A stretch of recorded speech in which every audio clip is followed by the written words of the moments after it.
कितना और बहाओगे, कितनी माँओं के आंसू देके, कितनी और रुलाओगे।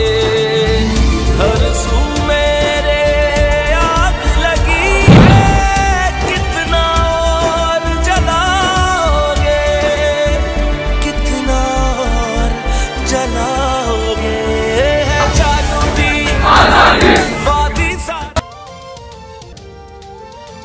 कनकोट और तंगवानी में अमन कमेटी की जानिब से डिप्टी कमिश्नर ऑफिस से घंटाघर चौक तक यौम यकजहती कश्मीर रैली निकाली गई।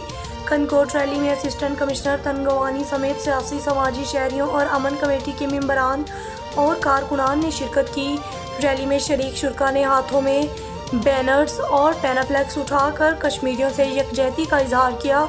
रैली में शरीक लोगों ने कश्मीर और पाक फौज की हमायत में हिंदुस्तान के खिलाफ शदीद नारेबाजी की। रैली में शरीक शुरा ने अक़वाम मुत्तहिदा से कश्मीर की आज़ादी का मुतालिबा भी किया।